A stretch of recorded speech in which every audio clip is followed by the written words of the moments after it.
Russian President Vladimir Putin reportedly sets conditions for ending the conflict in Ukraine. Plus, Germany agrees to help Ukraine develop long-range weapons that can hit targets in Russia. Hello, I'm Anton Fedyashin, and this is The Heat.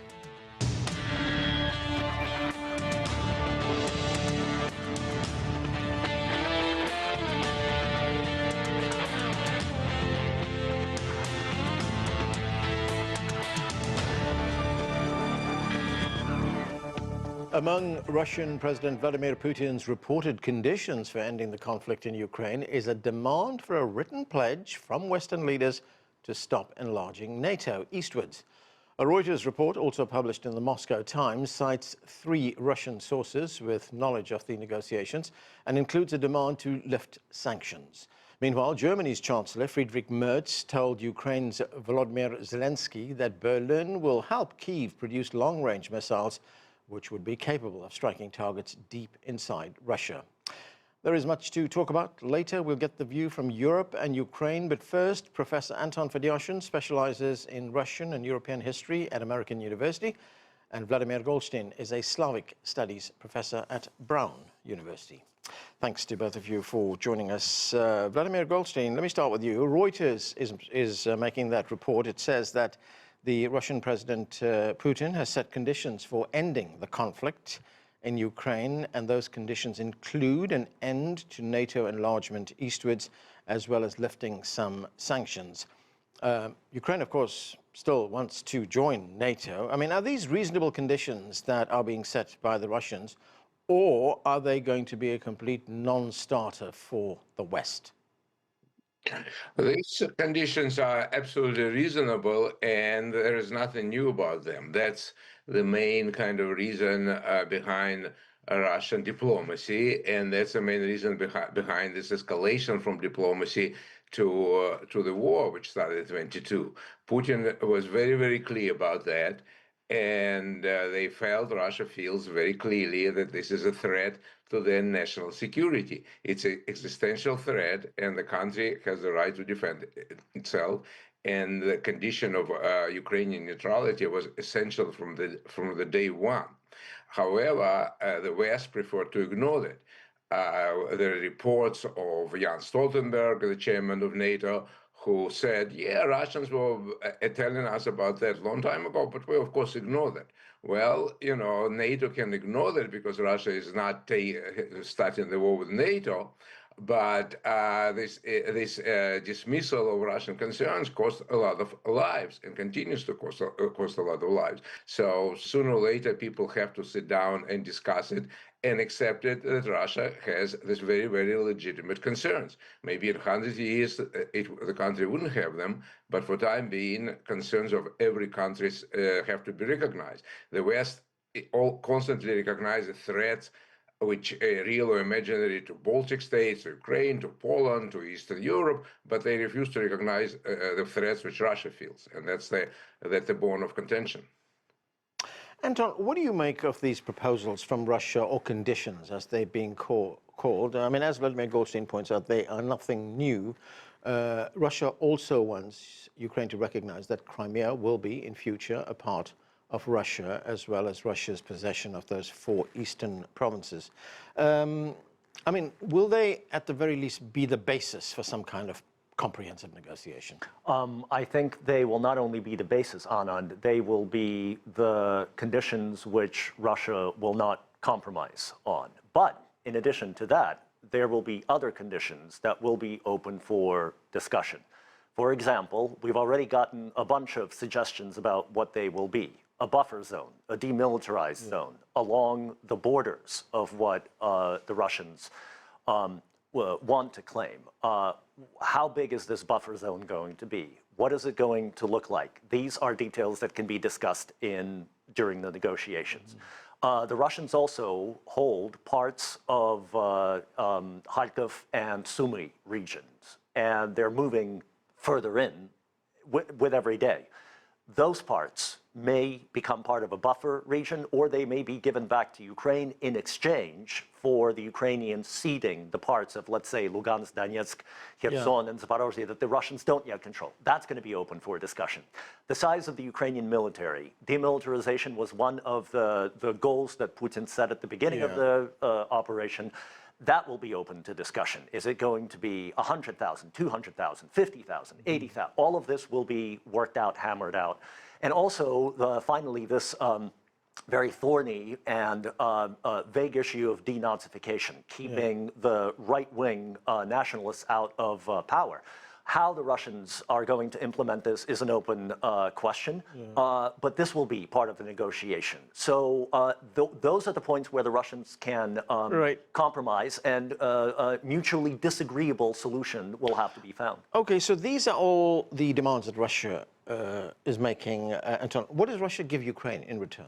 So the Russians see the ceasefire itself, a ceasefire, which will eventually come, as a form of compromise, as something that they are willing to concede. Number two is the exchange of territories, the size of the buffer zone, the size of the army. Those are the compromises the Russians are willing to make. And the reason why they seem to be giving so little is because time is not on Ukraine's side, unfortunately for Ukraine.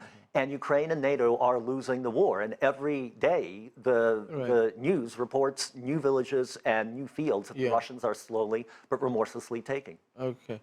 Vladimir Golstein, the relationship between President Putin and President Trump, it's changed in recent days, in recent weeks. President Trump has been lashing out at President Putin, saying that the Russian leader is, quote, playing with fire. Let's listen to some of that. I don't know what the hell happened to Putin. I've known him a long time, always gotten along with him, but he's sending rockets into cities and killing people, and I don't like it at all, okay? You've talked before about putting more sanctions on Russia. Is that something you're considering more seriously? Absolutely. He's killing a lot of people. I don't know what's wrong with him. Right, Vladimir, for its part, the Kremlin has responded. It said that President Trump is getting very emotional on this particular issue. But what do you make of this heightened rhetoric? Well, I think we should take everything what President Trump says with a grain of salt. That is, he definitely has a kind of articulated or envisioned some kind of a policy, but to achieve it and the goals which he wants to achieve, he would throw in a lot of kind of comments which usually leaders of the state don't. But, we have to see the forest behind the trees. And the forest behind the trees is clear. United States is pivoting away from this war. They're not going to be invested in it as heavily as European leaders.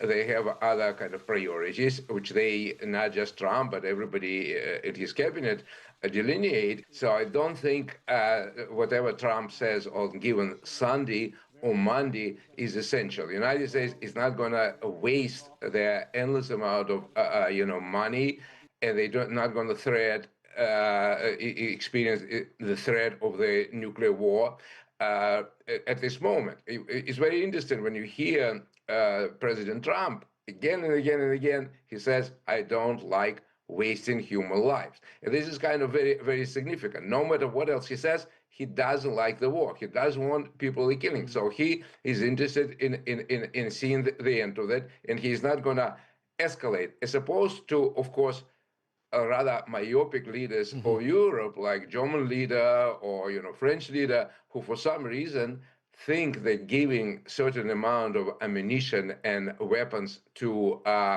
Ukraine will change the course of the war. Without the United States, the course of the war is not changing. Russia is advancing, and Ukraine indeed has to sit down at the table because otherwise, in a while, they're going to be starting discussing things for much weaker position. Right.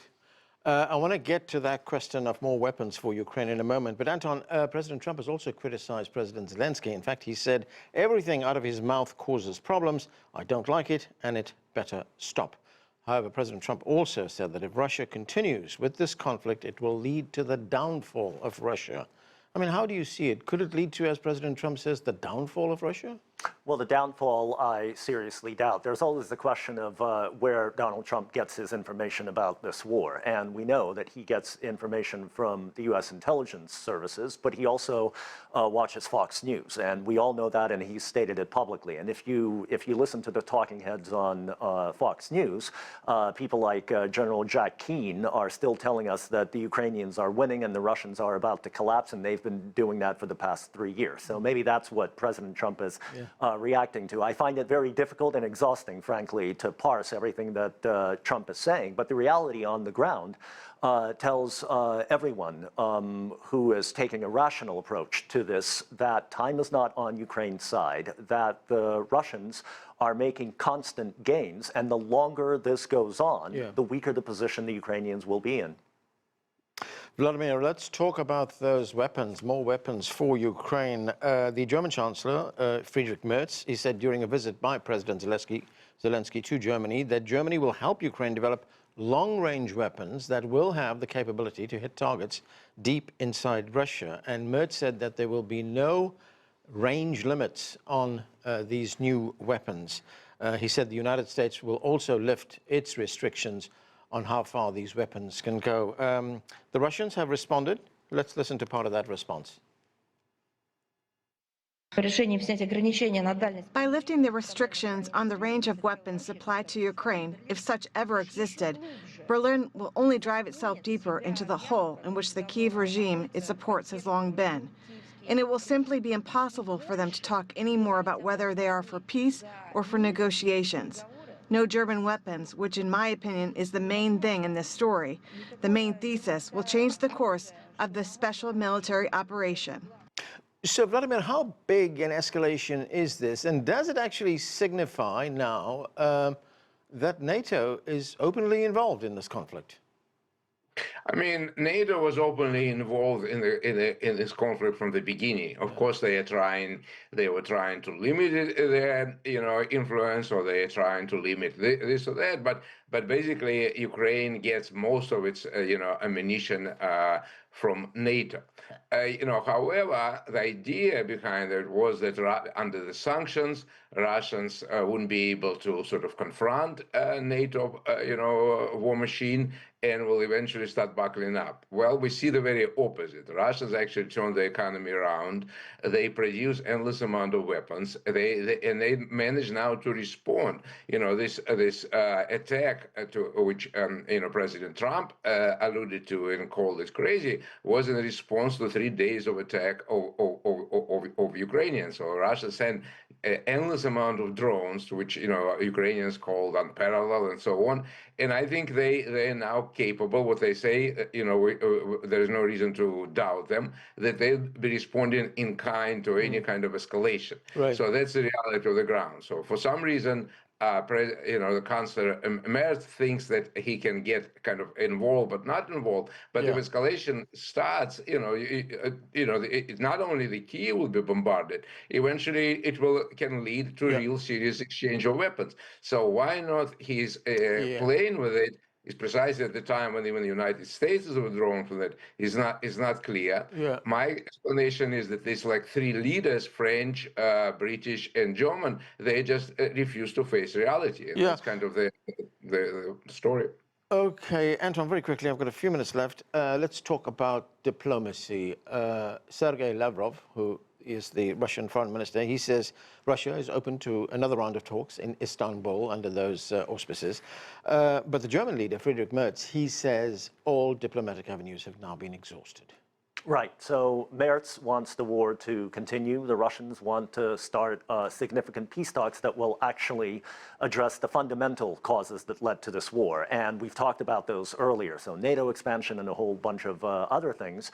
I'm not sure how reliable the information that Merz is getting is about what's going on the battlefields. But again, to reiterate what I've said already, time is unfortunately not on Ukraine's side. And the sooner that the parties meet to continue the talks, the better it will be for Kyiv. Anton Fedyashin, Vladimir Golstein, thanks to both of you for being with us. For more now on the Russia-Ukraine conflict, we're joined by Ulrich Brückner. He's the Jean Monnet Professor of European Studies at Stanford University in Berlin. And Sergiy Kudelia is an associate professor of political science at Baylor University. Thanks to both of you for being with us. Sergiy Kudelia, let's take a look at this Reuters report. Let me get your view on it. That report, which was also published in the Moscow Times, says President Putin has set some conditions for ending the conflict. They include an end to NATO enlargement and the lifting of some sanctions. One of the other developments is that the Russian Foreign Ministry says it is preparing and will send to Ukraine a draft peace proposal, including a time frame and the creation of a security buffer zone between the two countries. How do you view these developments? Well, there is nothing new in these conditions that President Putin is setting. He demanded exactly the same things in 2021, right before the beginning of the full-scale invasion. What's unusual, I think, about this announcement is that this is viewed as a precondition for the resumption of talks with Ukraine. And Ukraine cannot really guarantee that there will be no NATO enlargement. It can drop its goal to become a member of NATO, but it seems like Vladimir Putin is suggesting or signaling that he wants a broader agreement between Russia and the United States or the entire NATO member countries on the future security architecture, and that is something that goes well beyond the bilateral talks between Russia and Ukraine. Okay, Ulrich Brückner, these proposals, as Sergiy Kudelia says, are nothing new, but what do they mean when you see them coming from Russia at this stage? I mean, what do they tell us about Russia's desire to end this conflict? Well, it clearly indicates that Russia has very little desire to end the conflict, because the conditions have changed a lot in favor of Russia in the last couple of months. What we currently see is that President Trump is swinging from the one side to the other and back, and during a day he can change his opinion. And this is far from what NATO in essence is about. A reliable commitment to defend an attack on one of us is an attack on all of us, and therefore the deterrence idea of NATO practically doesn't exist, and there is not much what Ukraine can expect if it would even be a serious conversation about NATO membership. Yeah, Sergiy Kudelia, what you say about what President Putin might be seeking, a broader agreement with NATO countries insofar as NATO enlargement is concerned. I mean, is that something that's realistic? Do you see that happen? I certainly see it as realistic in relations with the United States, because Donald Trump has indicated on numerous occasions that he believes that NATO enlargement should not continue and that it was a mistake to bring in or to invite countries like Ukraine and Georgia. So from this standpoint, Donald Trump is much more receptive to these types of demands than, for example, Joe Biden was. The extent to which NATO in general and other NATO countries are willing to accept that is, I think, doubtful, because NATO has long stood on the principle that there is an open door policy and any country can apply as long as it satisfies certain criteria for membership. Right. One other development, Sergiy, and that is European leaders now reportedly trying to figure out how to keep Ukraine supplied with weapons, given that President Trump, from what he's been saying, from what other members of the administration have been saying as well, appears to be walking away from this conflict. I mean, one proposal is for Germany to buy weapons from the United States and then supply those weapons to Ukraine. Another proposal is that Germany and Ukraine jointly develop long-range missiles that could hit targets deep inside Russia, and these missiles would not have any kind of range limits. Russia, for its part, says this is not going to change the course of this conflict. But how do you see it? Well, Germany clearly becomes a key security partner for Ukraine in Europe. And today's announcement about the decision to provide long-range rockets to Ukraine is a very important development, because it signals resolve on the part of European countries to continue supplying key security assistance to Ukraine. And it also can be used as a deterrence against new missile strikes by Russia, because so far Ukraine can only use long-range drones in order to attack Russian towns. If it uses a much more powerful weapons like Taurus, it can certainly demonstrate to Russia that any attacks or bombardment of Ukrainian cities can produce a much stronger response on the part of Ukraine. Ulrich Brückner, as far as diplomacy goes, Sergei Lavrov, as I mentioned, the Russian foreign minister, says Russia is open to more talks that will take place in Istanbul. But the German Chancellor, Friedrich Merz, he has also suggested that diplomatic avenues have now been exhausted. Now, that is his view in Germany. There are opposition figures in Germany, in the German parliament, in the Bundestag, that say, look, they're not exhausted yet. There are still other avenues that are still open. There are still things that can be done. So, I mean, if the German Chancellor is saying that all diplomatic avenues are exhausted, what does that mean? Well, I think it basically sends a signal to the German public that we should be more moderate in our expectations about what could be done diplomatically. So a lot of people felt fooled by what Putin is doing by announcing that there would be something like peace talks, and then he doesn't show up and sends third-class representatives, and they just repeat what has been the maximum position from the invasion some years ago. So if one believes that diplomatic solutions are possible, then we only need to look at the proposals that come. If the result should be a NATO membership is off the table, then this could be a result of diplomatic discussions, but not a precondition. So a lot of it points in the direction that the Kremlin is playing for time. And I think this is something that Friedrich Merz is addressing. Of course, there is no military solution. There must be a diplomatic solution with peace guarantees and as many countries involved as possible. Merz is not pointing in the direction that things will happen on the battleground and there is no need for diplomacy anymore. Sergiy, the Russian defense minister said Ukraine, backed by certain European countries, as he put it, have taken quote-unquote provocative steps aimed at derailing the Moscow-initiated peace talks with Ukraine. They point to Ukraine's increased use of drones to attack targets inside Russia and point out that these munitions have been supplied to Ukraine by Western countries. Is this another escalation of the conflict? Well, it's part of the blame game that Russia is now playing to put the responsibility for the failure of talks on Ukraine. But we have to remember that in the last several days, Russia engaged in one of the most massive missile attacks on Ukrainian cities in the entire period of the war. And so from this standpoint, it's a unilateral escalation on the part of Russia, which is done on the pretext of response to the Ukrainian attacks. Ukrainian attacks are minimal. The use of drones has very little damage to the Russian cities. So in that sense, Russia has an overwhelming advantage over the Ukrainians. And the Russians are also engaged in the new offensive operations in Donetsk Oblast. And I think it's, in general, Russia recognizes that the peace talks or peace initiative have failed, that there will be no serious progress. And as a result, they're putting all of their money now on continued military operations against Ukraine. Ulrich, you know, President Trump has told us for some time now that he believed that President Putin was a leader with whom he could do business. But that has changed in recent days. As we've heard, he's been very critical of President Putin. The rhetoric has sharpened pretty considerably. I mean, there's also that implied threat that the United States will walk away from this conflict. How are Europeans viewing all of this?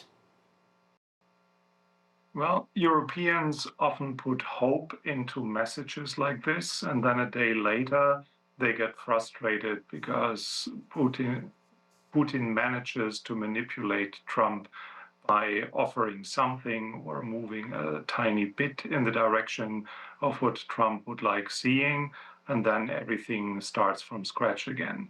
So Europeans come to the conclusion that they can't count on the United States as a reliable partner. So everything that should happen to support Ukraine must come from a coalition of the willing. This is not a replacement of the United States. It is limited by design, but it's the best that could happen, and Ukraine can count on the Europeans. as we could have seen today when Zelensky visited Merz in Germany, and that was the signal that was sent from that meeting. And Ulrich, we also heard from President Trump that there will be more sanctions imposed on Russia. I mean, has the sanctions regime worked at all? And when he talks about new sanctions, more sanctions, I mean, is it also an indication that there really is a lack of any kind of creative solution from the American side on how to resolve this? Well, we have seen now 17 packages, and we can, of course, come to the conclusion that they don't work, but they don't work until they do.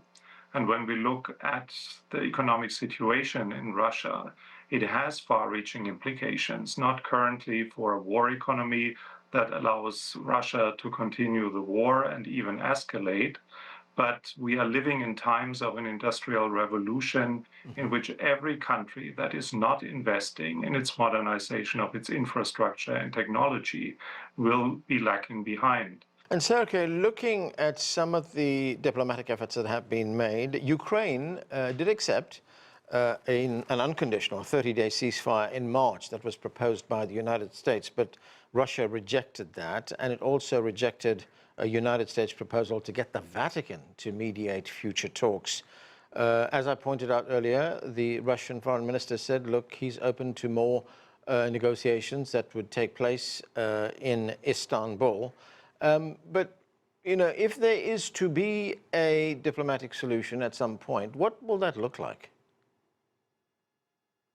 Well, the diplomatic solution should start with the ceasefire, as Ukraine has demanding, but the specifics of the diplomatic solution would probably entail a degree of neutrality for Ukraine, the decision to drop or stop plans to join NATO in return for security guarantees from European countries.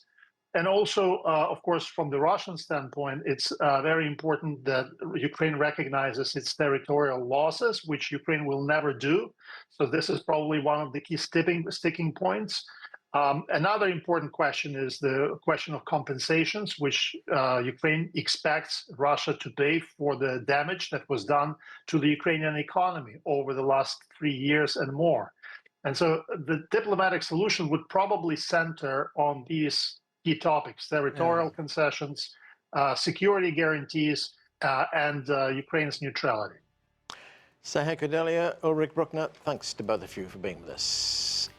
And that is it for this edition of The Heat. I'm Anton Fedyashin in Washington.